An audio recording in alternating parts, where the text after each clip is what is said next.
我嘅生活好平凡，但係平凡嘅生活入面累積咗好多值得記錄嘅事情。你會唔會想一齊聽下？歡迎阿寶 ，Hello！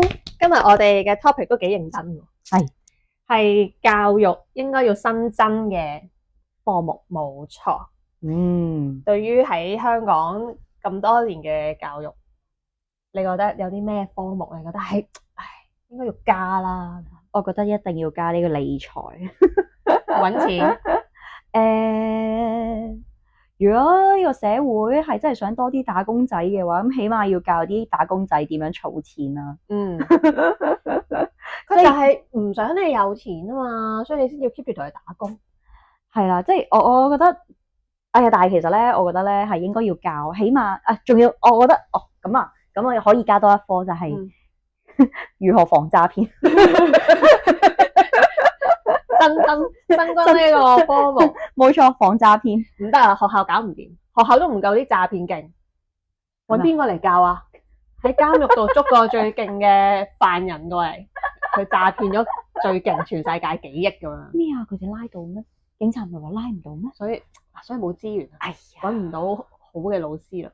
係啊，搞翻理財算啦。咁啊，理財已經咁起碼低買高買嗰啲啊嘛。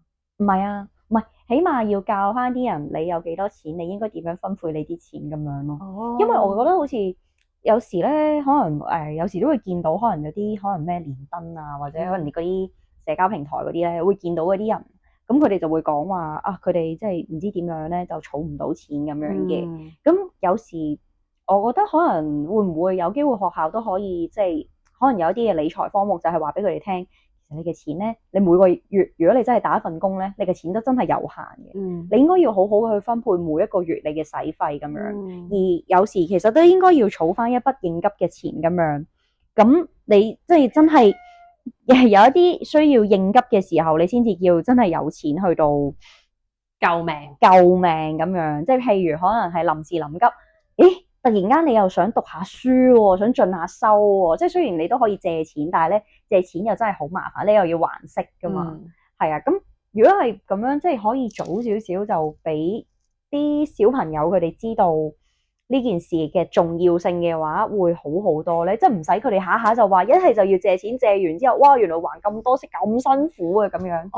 我有畫面啊，寶，即係第時上堂咧係大家零用錢攞出嚟。今個月成10%，即係開咗個 account Excel 表咁樣，到每個禮拜我哋就翻 check 利息升咗幾多啦，咁樣咯。1年之後升3年班啦，而家你嘅零用錢已經累積到幾多錢啦？大家係咪可以小六畢業嘅時候，大家就可以攞幾多錢啊？每個禮拜上堂就係嚟，大家打開個 Excel 表睇下升咗幾多個 percent， 我哋嘅利息多咗幾多錢？係咪即刻有畫面，好有 feel， 即刻有 feel。好啦，到你小六畢業嘅時候，你要去中學啦，大家就攞住呢個 Excel 表帶去你哋嘅中學嗰度，由中一開始繼續儲。哇！新年啊，逗咗5000蚊利是啊，10%點可以逗到咁多錢？放落去，哇！呢啲學生好有錢㗎，你估我哋咩？係咪啊？到佢哋中學畢業嘅時候，就已經有一筆錢。就已經可以開始利搭你啦。如果佢哋識嘅話，咁呢個學科又幾實際，每個禮拜其實好好，我都好想讀，其實好有畫面啊！即刻係啊，我即刻覺得，我可以睇到我有幾多錢啊，好實在啊呢件事，即刻個人都踏實咗，即係有錢喺度。一畢業唔使急住揾嘢做啦，係啊，玩下先啦，係咪先？去下旅行先啦，冇錯，慢慢揾嘢做啦，咪係咯。我覺得呢個係超有用、非常實用科目嚟。係啊，好贊成。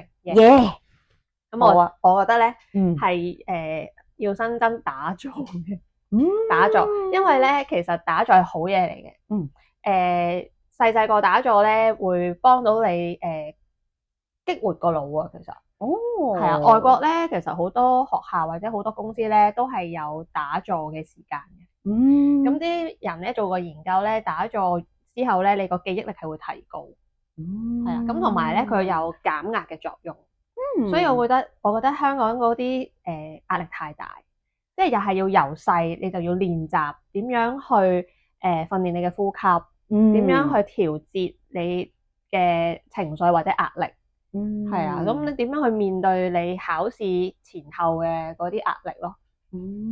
所以我覺得即係除咗有體育堂之外，可唔可以新增打坐堂？唔好多啦，半個鐘啦，20分鐘啊咁樣。其實係，我覺得幾好嘅呢一個，尤其值得新增。尤其係香港咁高壓呢個地方，即係無論係小朋友定係大人都咁高壓嘅情況底下，我覺得係好好啊。咁細細個就訓練定啊嘛，咪大佬點樣面對啊？係啊，出到嚟行，唔帶多啲技能喺個身度唔得㗎。係啊。係啊，生存點樣咁容易生存到咁多年啊？唔通真係靠等樓咩？真係靠住孭住等樓嘅債就活到咁多年？我真係覺得呢個要新增，太慢啦！我哋呢一個人哋已經做緊啦。係咯，人哋都已經做咗好多年。係啊，做咗好多年咯。人哋好多啲大公司啊、保險公司啊嗰啲，真係有打坐時間㗎。好幸福啊！我哋都應該要有一個。仲有一個你話係情緒啊嘛，定情商啊，差唔多啦。情緒管理嘅情緒管理課，情緒管理課係啦，因為我覺得係尤其係咪近年咧？我覺得好似近年好容易就會見到有啲片，都唔係近年嘅，好似03年開始已經有㗎啦，即係巴士阿叔咁樣咧，長期都有㗎啦。係啊，咁我而家網絡方便啫，即刻攞部手機就拍低你。係啊，可能係因為真係即係智能電話太過方便啦，咁所以而家先至可以見到咁多嘅。但係我覺得係其實有時大家都可以，即係如果可以係由細開始就會帶小朋友們開始去到認識自己係有啲嘅情緒嘅，咁去幫佢自己唔同嘅情緒去到命名。咁其實即係都之前有睇過有一啲可能心理學家佢哋嘅分享咧，咁就係話其實你至少係識得分辨到自己係有啲乜嘢事引發到自己有啲咩嘅情緒，呢一件事咧，已經好幫助到你去到冷靜翻個人，嗰個情緒已經係冇到去到咁大。但係當你做唔到呢一件事嘅時候咧，其實你好容易咧就將個情緒就咁成個波咁樣掟咗就掟晒出去啦。咁嗰啲食波餅嗰啲人就懵清清，做咩事？點解會咁？點解係我？咁好無辜噶嘛。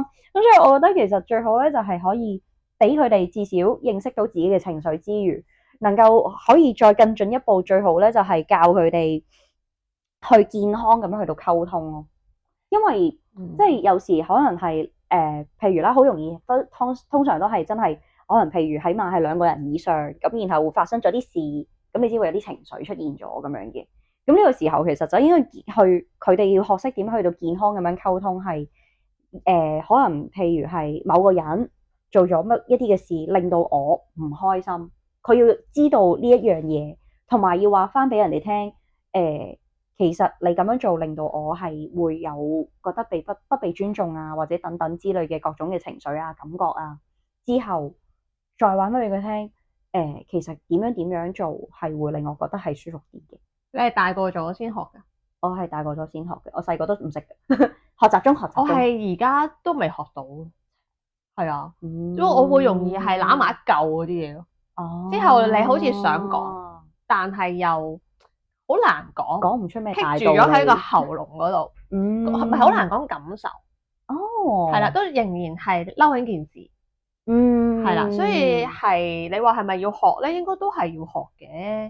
即係即係之前我哋都有講過話，可能有啲開場白，或者你自己填窿窿，個開頭就係咁噶啦。係啊，係啦，你就自己填翻啲窿窿落去啦，咁樣咁應該係有得學同埋要學嘅。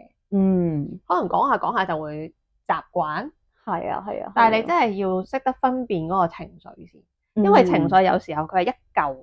係啊。尤其係如果即係由細到大都冇去有一個咁樣嘅 training 嘅時候，就真係其實基本上我覺得啦，好容易大部分社會上面嘅人都會係真係攬埋一嚿，即係除非你真係好有心去到揾可能真係嗰啲心理學家去講嘅一啲 talk 啊，或者可能係嗰啲本身就係可能譬如台灣嘅心理諮詢師開嘅 YouTube channel， 咁佢哋去不停喺度講呢一件事嘅時候咧，你先會有呢一個概念同埋有呢個意識去到分辨出嚟。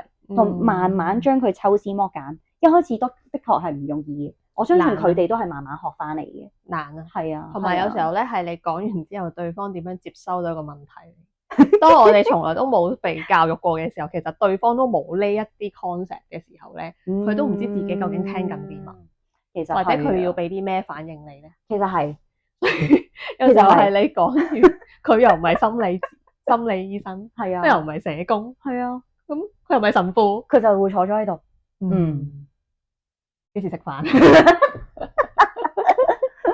係啊，所以我贊成嘅，即係贊成係要學嘅，係啊要一齊學咯，唔係淨係單方面學。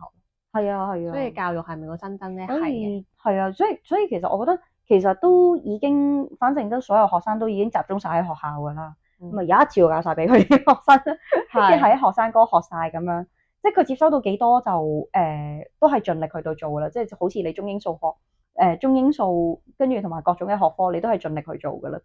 係啊，咁但係至少大家有呢一個意識咁樣咯。呢個好難考試，真係好難考。點樣考啊？考個公式句咯。你做咗一件咩咩咩，令我覺得咩咩咩，我覺得令我覺得你做一件咩咩咩嘅反應係會令我更加舒服啲咁樣。即係填充題嘅，你填咗就啱，因為呢個冇標準答案啫嘛。所以呢個學科比較易讀。如果我嘅話，一定會收佢咯。或者可能大學嗰啲科咁樣，有啲咧佢就 pass fail 嘅啫嘛。係，即係佢唔係一個即係好似 DSE 咁一定要分 grade 咁樣咧，要攞5星啊、5星啊咁樣噶嘛。即係可能就淨係 pass fail 咁樣，但係你一定要 pass。OK，係啊，咁樣咯。我覺得咁樣就會大家都可以相處得舒服啲咯。如果唔係，其實好容易會都唔係嘅，即係可能有時就會遇到一啲好神奇嘅人嘅時候，就會好疑惑咁樣咯。即係點解會咁多情緒咁樣掟咗埋嚟，俾咁多波俾我食咁樣？係嘅，明嘅，特別係即係香港又係比較高壓，又比較密集式，其實係又急，係啊，所以就互相掉咯。係啊，咁但係呢個係一個唔健康嘅相處咯，即係嘅一個環境咯。咁我會覺得係，如果有啲嘅科可以令到大家都會輕鬆啲去到應對各種情況，相處得舒服啲嘅話，咁會好啲咯。係啦。仲有一個㗎，不過嗰個真係重心啲，我覺得好難揾到老師嚟教。Yes， 就係講死亡呢個科目。我覺得係要及早有認知，但係我哋呢個世界咧都唔係淨係香港嘅，都係偏逃避嘅呢一樣課題嘅，即係好似提生死係好傷感，同埋好難揾到人去教，有幾多人懂咧？點樣去睇生死咧？但係我哋係有生必有死噶嘛，我哋周圍嘅嘢都係生生死死噶嘛。其實係我哋必經噶嘛，係一定會發生噶嘛。冇錯。咁所以究竟點樣去面對呢一件事咧？用咩心態咧？點樣去活着咧？點樣去過咧？其實我覺得係應該要細個就有呢個 concept。如果唔係咧，就會發現大咗咧，面對死亡咧嗰個衝擊好大啦。即係你見到啲人，譬如死咗啲貓貓狗狗咧，放唔開，屋企人有事咧，佢就抑鬱。係咁，所以就係如果佢及早有個正確嘅認知咧，我覺得大家會又成熟啲，可以去面對呢啲事。咁我好彩少少。我好似小一定小二嗰陣啦，我嗰陣我嘅中文 Miss 咧就已經係有一個古仔書咧，係買咗俾我，有教俾我哋啦，應該咁講。佢分享咗佢睇咗本書，嗰本書就叫做，我仲好記得，我到而家仲記得一清二楚，叫我永遠愛你。咁佢咧就係一本故事，佢就係即係圖畫書嗰啲嚟嘅。咁佢係講話有一家人就養咗隻狗狗咁樣啦。咁就係嗰個小朋友咧，每一日都同嗰隻狗狗講我永遠愛你，就同狗狗講。咁跟住，但係咁嗰家人咧，咁佢就即係都係平時咁正常相處咁樣啦。到有一日即係狗狗啦，老死咗啦咁樣。咁一家人都非常傷心，唯獨是嗰個小朋友，即係你當可能佢已經10幾歲啦，咁樣佢長大咗，但係佢冇去到好傷心，因為佢每一日都真係珍惜每一分每一秒同狗狗相處嘅時光。跟住，然後係嗰陣咧，我就知道，即係嗰陣係就好深刻，就係覺得係其實係生命係有終結嘅。即係我哋係要去到如果能夠仲好好相處嘅話，就好好相處落去咁樣咯。即係無論嗰個係你嘅寵物啦，定係你嘅家人咁樣咯。係啊，同埋即係都要明白係冇人會知道自己幾時會死噶嘛。其實係，即係冇人會可以100% 肯定我仲有聽日嘅。其實係啊，咁所以係一件好捉唔到，唔係我哋控制到嘅嘢。係啊，咁我哋要點樣去有個好嘅心理狀態去面對，而唔係當被宣判你有病或者得返幾多個月嘅時候咧就冧晒咁樣。係啊，所以我覺得其實呢個係因為佢一定係會發生噶嘛。冇錯，所以就我會覺得係需要有呢個科目，但係我係好明白係揾邊個嚟教咧，又係呢個最其實好似而家啲老師已經好大壓力啦。所以我覺得呢個係難嘅，難嘅點樣去教咧？咁樣都係有好多人都驚呢件事，恐懼呢件事，咁佢點樣去教育啲學生真係難嘅。係啊，咁啊都4個科目啦，我哋係啊，唔知教統局會唔會聽到我哋嘅意見咧？唔會咯。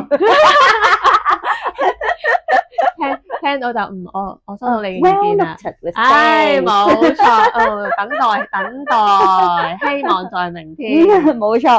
好，咁好啦，今日就講到嚟呢一度啦。多謝大家。好，拜拜。